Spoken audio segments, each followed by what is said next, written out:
Hold on to your seats, folks, because Elon Musk, he's at it again. The billionaire tech entrepreneur has taken to Twitter to air his latest conspiracy theory about the Ukraine war, and this time he's pointing fingers at Undersecretary of State Victoria Nuland. Now, according to Elon Musk, Nuland may have had a hand in orchestrating a coup in Ukraine, provoking Putin to attack Crimea, and even revealing secret biolab bases in the Ukraine. But this is, of course, not all. Elon Musk is also accusing Nuland of being a Putin sympathizer. But what does this have to do with offshore tax loopholes, you ask? Well, as it turns out, the United States' role in the Ukraine is closely tied to its offshore tax policies. There's been outrage over the IRS targeting waitresses' tips, and Congress is under pressure to take action on offshore tax loopholes. And if that's not enough drama for you guys, there's also the latest beef between Putin and Biden to consider. Putin is reportedly planning to increase Russia's nuclear weapons, while Biden has promised to provide weapons to Ukraine. But can we really trust Biden to keep his promises? There are numerous doubts about his ability to deliver. Meanwhile, concerns are mounting about the future of the United States resources, given the fact that Russia's shenanigans and China's dilemma. Yeah, I know. And as if that wasn't enough to worry about, the White House and the IRS have just announced their plans to crack down on under-the-table tips in the service industry. I guess we know where those 87,000 IRS agents are going to be headed next, right? So yeah, definitely buckle up and get ready for a wild ride, because it seems like things are about to get even crazier in the world of politics and international relations. So of course the question is, will Elon Musk's conspiracy theories actually hold up? Will Congress finally take action on offshore tax loopholes? And what will happen in the ongoing conflict between Putin and Biden? Obviously, only time will tell. But before I continue, please take a second, smash the like button for the video. And if you're in need of your daily dose of the truth when it comes to the state of our economy, Social Security, SNAP and EBTs, the housing market, the stock market, and everything that's really going on in Washington, D.C. that affects our lives, our families, and our bank accounts, make sure to subscribe to the channel. And if you own a home, make sure to get your home protected. Never be caught off guard by another very expensive, unexpected home repair again. Get your free home warranty quote. Link is in the description down below. It only takes like 15 seconds, guys. Hey, did you hear about the latest conspiracy theory from Elon Musk? Well, apparently he thinks the whole Russia-Ukraine war is the fault of one person, and it's not the person you're thinking of. Nope, it's not Putin, folks. It is Undersecretary of State Victoria Nuland. Now, according to Elon Musk, she is the mastermind behind all of it. The war, the deaths, Putin's territorial advancements, the fall of the Ukraine, and even the misuse of taxpayer money. Talk about a busy woman, right? And get this, Nuland supposedly helped orchestrate a coup in Ukraine under Obama's watch, believe it or not, which allowed the United States to install a puppet government that they could ultimately control. Now that's some next level shady business. And if that wasn't enough, Nuland also apparently messed with Putin and provoked him to attack Crimea. Even former President Donald Trump is pretty fired up about it. World War III has never been closer than it is right now. We need to clean house of all of the warmongers and America Last globalists and the deep state, the Pentagon, the State Department, and the national security industrial complex. One of the reasons I was the only president in generations who didn't start a war is that I was the only president who rejected the catastrophic advice of many of Washington's generals, bureaucrats, and the so-called diplomats who only know how to get us into conflict, but they don't know how to get us out. For decades, we've had the very same people, such as Victoria Nuland and many others just like her, obsessed with pushing Ukraine toward NATO, not to mention the State Department support for uprisings in Ukraine.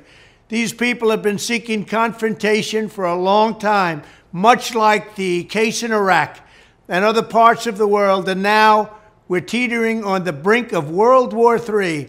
And a lot of people don't see it, but I see it, and I've been right about a lot of things. They all say Trump's been right about everything.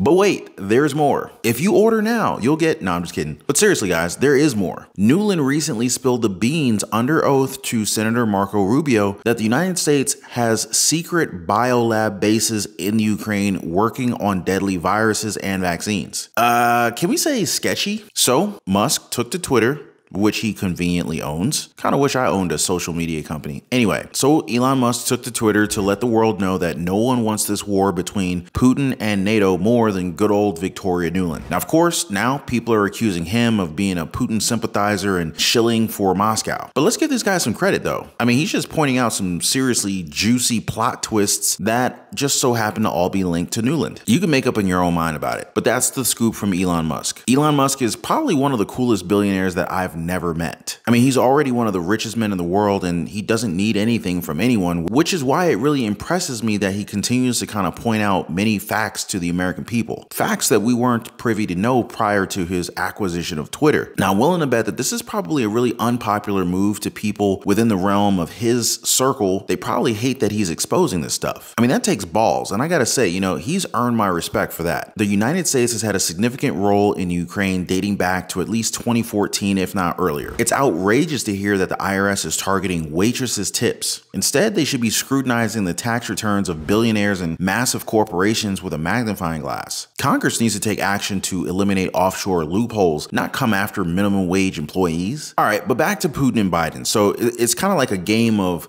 my weapons are bigger than yours, and Putin just declared that he's going to be pumping up Russia's nuclear weapons like it's nobody's business. Now, he's got plans for nuclear-powered submarines, missile launchers, hypersonic missiles that could be launched from land and sea. And why is he doing this, you ask? Well, apparently Biden's recent visit to Ukraine and his promise of new sanctions has got Putin feeling a little bit insecure. I guess he's trying to make up for something. So here he is, going full-on Hulk saying, you want to play rough? We'll play rough. Or maybe that was Al Pacino.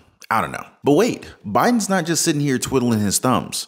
Oh no, he's promised Ukraine nearly 700 tanks, 1,000 armored vehicles, 1,000 artillery systems, and more than 2 million rounds of artillery ammunition, and of course a whole bunch of other fancy weapons to defend themselves. And of course, if that wasn't enough, they're even giving $500 million in cash. Now, I don't even know why they need that much cash. I thought they needed weapons, so I don't know. So maybe Zelensky's going on a shopping spree, who knows? But here's the thing, folks. I feel like Biden's making promises to the Ukraine that he just can't keep, just like he's made promises to the American people that he hasn't kept. The Pentagon just announced that they won't even have 31 tanks ready for the Ukraine until 2024. So how are they just going to suddenly deliver 700 tanks, 1,000 armored vehicles, and all these other shiny toys that President Biden promised? It's kind of like putting all your Christmas wishes all in one giant list and then expecting Santa to just deliver it all. Well, good luck with that, Ukraine. But apparently Biden is still trying to fulfill. Oh boy. So Biden is just really going all out for support for Ukraine, isn't he? He's practically throwing American dollars at them like it's monopoly money. But let's be real. How long is this country going to last? Seriously. And I think that most Americans probably wouldn't be so pissed off. In fact, I'm willing to bet that most Americans are not even upset about the fact that there's money going to the Ukraine. I think the biggest issue is that it feels as though the American people here at home have been just completely neglected, and that money that could have gone to the American people is going to the Ukraine. And that is where the real problem is. But of course, let's not forget about Russia and their shenanigans. Putin's very smart and also very strategic. Russia always seems to be able to find a way around these pesky sanctions. And it's gotten so bad that even Treasury Secretary Janet Yellen had to step in and give China a stern talking to about helping Russia out. She basically said, listen here, China, you better not be aiding and abetting Russia, or you're going to be in big trouble. But let's be real here, guys. China gets a lot of resources from Russia, like gold, natural gas, oil. So you really can't expect them to not support. Now, my biggest concern is that President Biden is not taking into account the resources that we need for our own country. I mean, he's continuing to use up our military gear and oil reserves. It seems like he's not giving any thought to the future of our home front. And speaking of our home front, the White House and the IRS have just announced their latest scheme to go after the tip-hiding masterminds in the service industry. That's right, folks. The IRS thinks that cracking down on under-the-table tips will make their tax system run much smoother and generate more cash flow. Tom Pallas from Americans for Tax Reform seems pretty excited about it, saying, quote, "Thank goodness we're hiring 87,000 new IRS agents so we can finally catch those billionaires who hide between their waitresses," end quote. Meanwhile, Republican Representative Thomas Massey's cracking jokes saying, "Stop the presses, everybody. We don't need to raise the debt limit. Biden's on a mission to get those billionaire waitresses tips." But seriously, why go after the service industry when there are billionaires to be found? End quote. Yeah,